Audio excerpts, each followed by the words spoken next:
Mamãe, mamãe, não chore. A vida é assim mesmo, eu fui embora. Mamãe, mamãe, não chore. Eu nunca mais vou voltar por aí. Mamãe, mamãe, não chore. A vida é assim mesmo, eu quero mesmo, aí estou aqui. Mamãe, mamãe, não chore. Pegue uns panos pra lavar, leia um romance.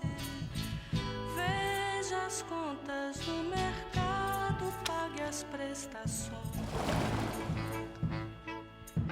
Ser mãe é desdobrar,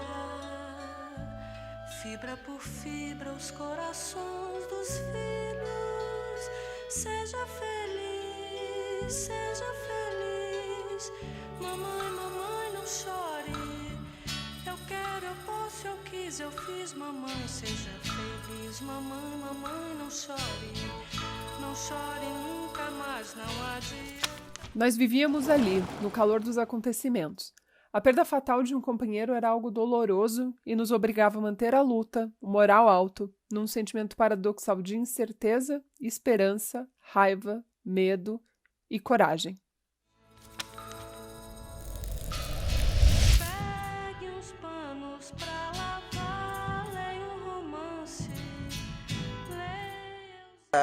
É uma coisa que não dá para... não tem um raciocínio lógico, né? Nós queríamos uma coisa muito difícil a ser alcançada, que era o socialismo.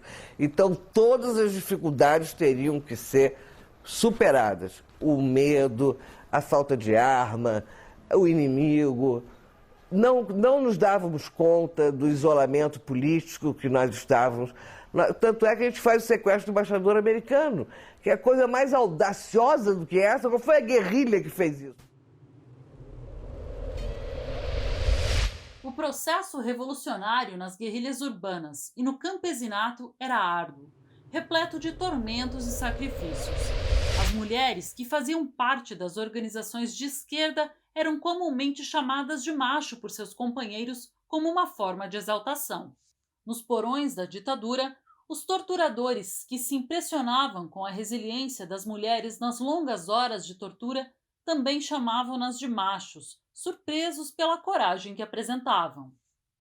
Eram machistas, muito machistas, né? Dominadas por homens, as mulheres faziam o papel de ajuda, a própria ida das mulheres para o campo, para a guerrilha, tinha restrições, né? Porque as mulheres não estariam preparadas para isso. Mas é bem sabido que elas estavam prontas sim. É preciso estar atento e forte, não perca tempo de temer a morte. Atenção para a estrofe pro refrão. Todo o período de graduação numa multinacional, eu tinha uma atuação no movimento estudantil bastante intensa. A escola de filosofia, ciências sociais, geografia, história era um espaço muito aquecido. Toda a maioria absoluta dos estudantes tinha uma participação estudantil muito forte. Eu me lembro que em 2 semestres nós ficamos em greve o semestre inteiro. Saía da escola para manifestações estudantis. Desafiavam a ordem militar e a repressão, resistindo às torturas e arbitrariedades. E nós levantamos a bandeira da anistia como uma bandeira de paz e de direitos humanos. Então foi muito bonito, sabe, de aproveitar a hora e a vez e pegar a oportunidade passando. Foi muito, muito, muito valioso. No Brasil, movimentos pela democracia capitaneados por mulheres tomaram força na época. Um deles foi o movimento feminino pela anistia.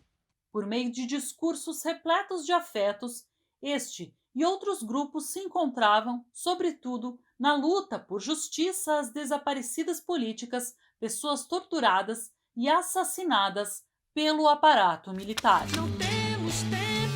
Na Argentina, o movimento iniciado por mães de desaparecidos políticos foi aos órgãos de repressão para falar com os militares e exigir respostas. O apelo também ocorria por vias públicas, na forma de rondas e protestos feitos na Praça de Maio, onde centenas de mães, mas também avós, companheiras e irmãs de desaparecidos juntaram-se a elas buscando justiça. Não sem medo, mas com coragem de mostrar seus rostos e suas reivindicações. Nosotros somos mentirosas. ¿Qué? Estamos mintiendo de que los hijos desaparecieron. Me llevaron y me torturaron para que dijera dónde estaba mi hijo. Esa es la Argentina que tenemos. Queremos todos, no los queremos.